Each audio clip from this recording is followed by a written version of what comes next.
Hello guys, big boss ഹൗസിൽ നിന്ന് പുറത്തേക്ക് പോയ അല്ലെങ്കിൽ പുറത്താക്കിയ ആൾക്കാരെ എല്ലാം തിരിച്ച് കയറ്റിയിരിക്കുകയാണ് ലാസ്റ്റ് വീക്കല്ലേ. അപ്പോൾ എല്ലാവരും തിരിച്ചു കയറുമ്പോൾ നമുക്കറിയാം.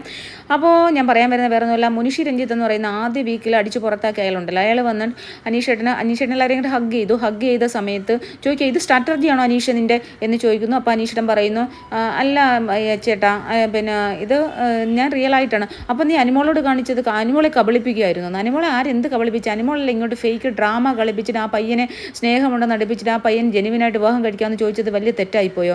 എന്നിട്ട് ചോദിക്കുന്നുണ്ട് അനീഷിൻ്റെ. അപ്പം പറഞ്ഞു അല്ല, പിന്നെ ഉടനെ തന്നെ അനീഷ് അതിന് വ്യക്തമായിട്ടുള്ള മറുപടി പുള്ളി കൊടുക്കുന്നുണ്ട്.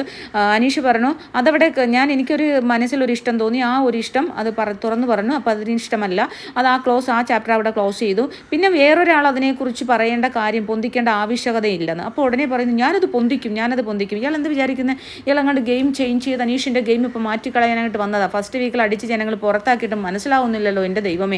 അത് കഴിഞ്ഞിട്ട് പിന്നെ പറയുകയാണ് ഏത് അനീഷാണ്, അനീഷിൻ്റെ ഏത് മുഖമാണ് ഇവിടെ ഇപ്പോൾ ഉള്ളത്? അപ്പോൾ അനീഷ് പറഞ്ഞു എൻ്റെ എല്ലാ തരത്തിലുള്ള മുഖവും ഞാനിവിടെ, ഞാനെന്ന് പറയുന്ന വ്യക്തി റിയലായിട്ടാണ്, ഇതാണ് ഞാൻ. അപ്പോൾ പറയും ഞാൻ തുറന്നു കാട്ടണോ? അപ്പോൾ തുറന്നു കാട്ടിക്കോ.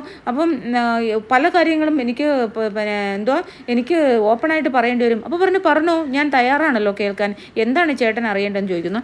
അപ്പോൾ പറയുന്ന പിന്നെ അനീഷ് പുറത്ത് ഇങ്ങനെയാണോ? അനീഷ് രഹസ്യങ്ങൾ മറച്ചു വയ്ക്കുന്നില്ലേ? പറഞ്ഞു എനിക്കങ്ങനെ മറച്ചു വെക്കാനുള്ള ഭയമുള്ളവനല്ലേ. ഭയമില്ലാത്തവൻ എന്താണ് മറയ്ക്കാൻ എന്നൊരു ചോദ്യം ചോദിച്ചു. ഭയമില്ലാത്തവന് മറയ്ക്കാൻ ഒന്നുമില്ല. എന്നെ സംബന്ധിച്ചോളം എനിക്കൊന്നും ഭയമില്ല എന്ന് പറയുവാണ്.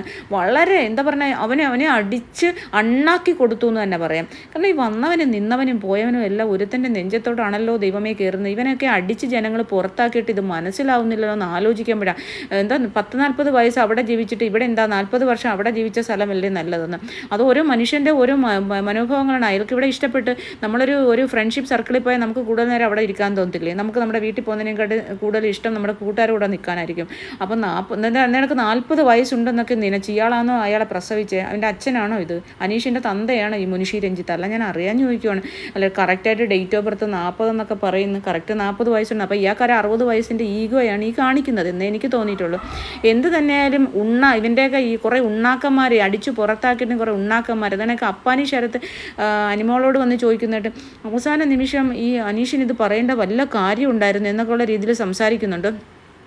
ഇവർ അവസാന നിമിഷം ടോപ്പ് 5നെ തിരഞ്ഞെടുക്കണമല്ലോ. അപ്പം ടോപ്പിൽ നിൽക്കുന്ന ആൾക്കാർക്കെല്ലാം ഒരു ഗെയിം ചേഞ്ച് ആയിട്ട് ഉണ്ടാക്കുക എന്നുള്ളതാണല്ലോ ഇവരുടെ ലക്ഷ്യം. വേറെ വലിയ ഗെയിമുകളോ കാര്യങ്ങളൊന്നുമില്ലല്ലോ. അപ്പോൾ അനിമോളെ ഭയങ്കരമായിട്ട് സപ്പോർട്ട് ചെയ്യുന്നു. അതുപോലെ തന്നെ അനീഷ് ഇത് പറയേണ്ട കാര്യം ഉണ്ടായിരുന്നു എന്ന് ചോദിക്കുന്നു. അപ്പോൾ നിനക്ക് അപ്പോൾ അനിമോളെ പറഞ്ഞു എനിക്കങ്ങ് കഷ്ടകാലമാണ്. നീ പ്രേമ നാടകങ്ങൾ കളിച്ചപ്പോൾ ആലോചിക്കണമായിരുന്നു.